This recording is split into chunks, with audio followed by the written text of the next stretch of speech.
Welcome to this jazz guitar lesson in which I'm going to teach you the chords to the classic standard Softly as in a Morning Sunrise. In the description you'll find a link to the PDFs from today's lesson, the chord shapes and my chart, as well as a link to my Patreon page. Now let's get on with it. Bit of background to this one first. It was written in 1928 with the music written by Sigmund Romberg and the lyrics by the great Oscar Hammerstein II. Now, I think you'll find most jazz musicians have this in their repertoire, and I think it's a popular one because the A sections, which is just basic minor harmony, is really fun and easy to solo over, and you can be quite creative with it. You can throw a lot at it. And the B section is in the relative major, so there's a nice point of contrast between the A sections and the B. The standard key that people play this in is C minor. Let's just think what that means. If we harmonize a C natural minor scale, we get the following 7 chords: C minor 7, chord 1, D minor 7 flat 5, chord 2, E flat major 7, chord 3, F minor 7, chord 4. Technically you should get G minor 7 as chord 5, but G7, the dominant chord, helps us get back to 1 with a stronger pull. A flat major 7, chord 6, B flat 7, chord 7, and back to C minor 7. Another reason this is a good one to solo over, the form is dead simple, A-A-B-A, each section being 8 bars. Now onto the chord shapes I suggest you use for this one. You could use other voicings that you prefer.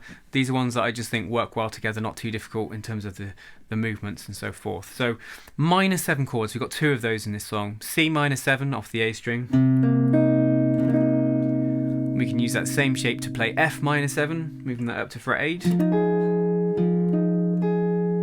And then we've got minor 7 flat 5 in D minor 7 flat 5. And then we have a major 7 chord in E flat major 7. We also have an F sharp diminished off the A string, fret 9. And then we've got 3 dominant chords with one being played in 2 positions. We've got G7 played off the E string at fret 3, using the same shape for B flat 7 at fret 6. Move it up 2 frets to fret 8 for C7.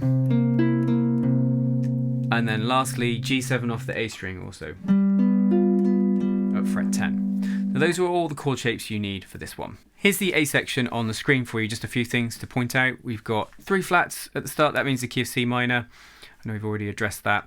4-4, obviously 4 beats to the bar here.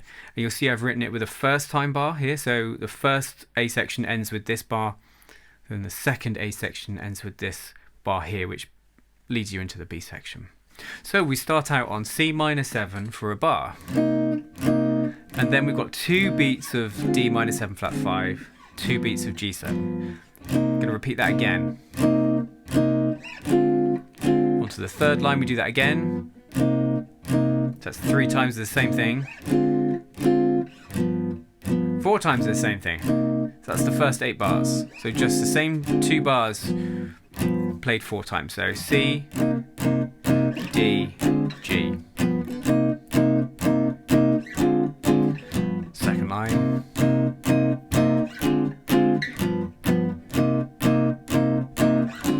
Then if we started the second A, we do that all again. So C, D minor 7 flat 5, G7 3 times. This is the third time. Then we're going to go C minor and then up to F minor 7, B flat 7. So just a couple things to pick out there. It's deadly simple. It's not many chords going on there. For most of the time it's just C, D and G, isn't it? You just got that F and the B flat chord coming in at the very end. Now it's a bar of a chord, so 1, 2, 3, 4, followed by 2 beats, so 1, 2 on the D minor 7 flat 5, and then 2 beats on the G7, 3, 4. So that's the kind of harmonic rhythm, I should say, the feel of where those chords change, that really is the feel of the A section. And just to notice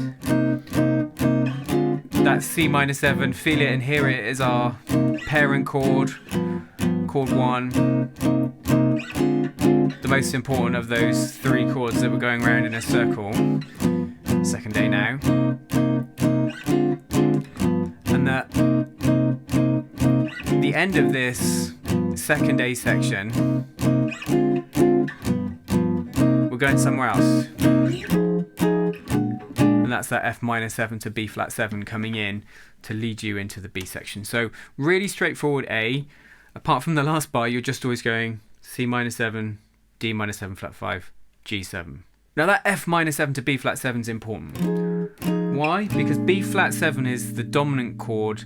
Yes, we can find it in C minor, but you'll also find it in the relative major of C minor, which is E flat major, and it would be chord 5 in the key of E flat major.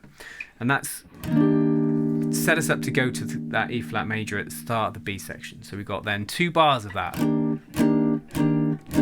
So the harmonic rhythms change. That's the first chord we've had stretch out for 2 bars, which is again its nice point of difference to the A section. 2 bars of C7. C7 is the dominant of F and F minor, so it leads us really nicely to F minor. And then we've got this beautiful diminished chord, which leads us up to G7. Now that harmonic rhythm in the second line of the B section has changed. We've gone, from 2 bars on E flat, 2 bars on C7, 1 bar, 1 bar, 1 bar on G7, and then back to the 2 beats on the D, 2 beats on the G, which helps you get back into the third A section. Now, just something to point out there. A common substitution is to get rid of the C7 and play E diminished. That really does create the sound of C7 flat 9, so it's a good sub for a C7, but what that gives you is the bass line going E flat, E in the bass, F in the bass for F minor, F sharp in the bass, G in the bass. So you get chromatically going up from an E flat all the way to a G. So a common thing to do on that B section is to sub out the C7 and play E diminished 7th, which you could do if you like, but the C7 works also and is probably what you'll find on iReal or in the real book. So the thing I love there is that B section is so different to the A section. We've gone from an A section which is all just heavily, quite deep with that C minor chord, quite intense. And then that bright E flat major 7 chord comes in and completely changes the feel of the song. And then as soon as that F minor 7 comes in, and then that chromatic walk up to the G7, things start to get a little bit more tense and a little bit darker, which then leads us into that third A, which is the same as the first A. So C minor 7 for a bar, D minor 7, flat 5, G7, repeat that. That's twice. 3, 4 now. Now, one dangerous thing, I'll play the whole thing through for you in a second so you can hear it in its entirety. One dangerous thing is that sequence of C, D, G just going round and round can be easy to get lost. If you're playing with other people, it's quite good to kind of mark the end of each section somehow rhythmically, maybe, or a point of difference with the chords, maybe, to make it very obvious that it's going into the next section. Otherwise, there's a danger someone might get lost. Let me play that once through for you. 1, 2, 1, 2, 3, 4.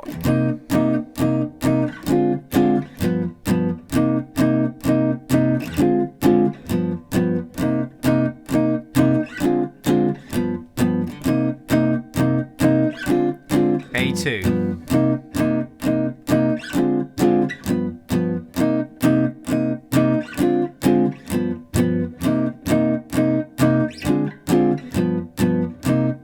Second time bar. B.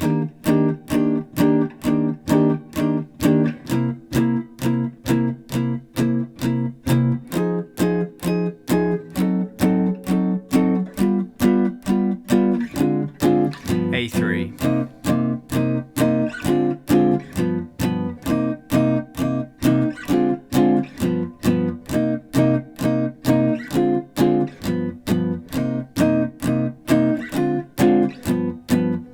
Obviously, if you're finishing the song, finish on C minor.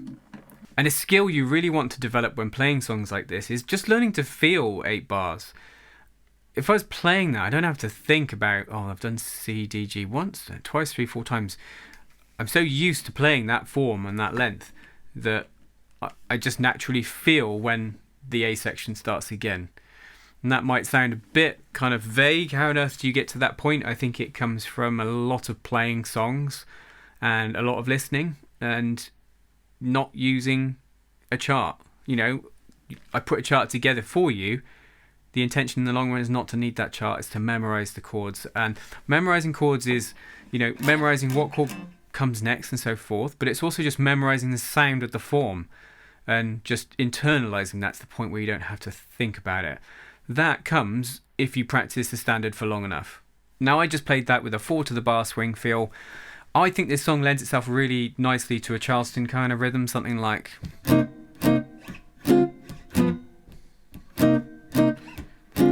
bit more interesting.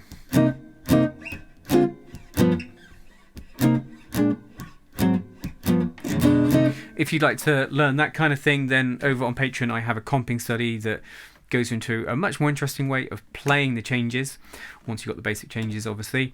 And there's also lots of other materials over there, the chord melody arrangement, there's also 2 solos, a beginner and an intermediate solo, as well as a breakdown of the harmony where I analyse the harmony with Roman numerals. But if you've got any questions regarding today's lesson, you leave them below. Please do leave a comment if you've enjoyed today's lesson. It really does motivate me to continue making content. I promise you, it does really help, and it helps how these videos perform. So please do that if you don't mind. And don't forget jazz guitar lessons every Wednesday with myself, Andy. Until next time, you take care.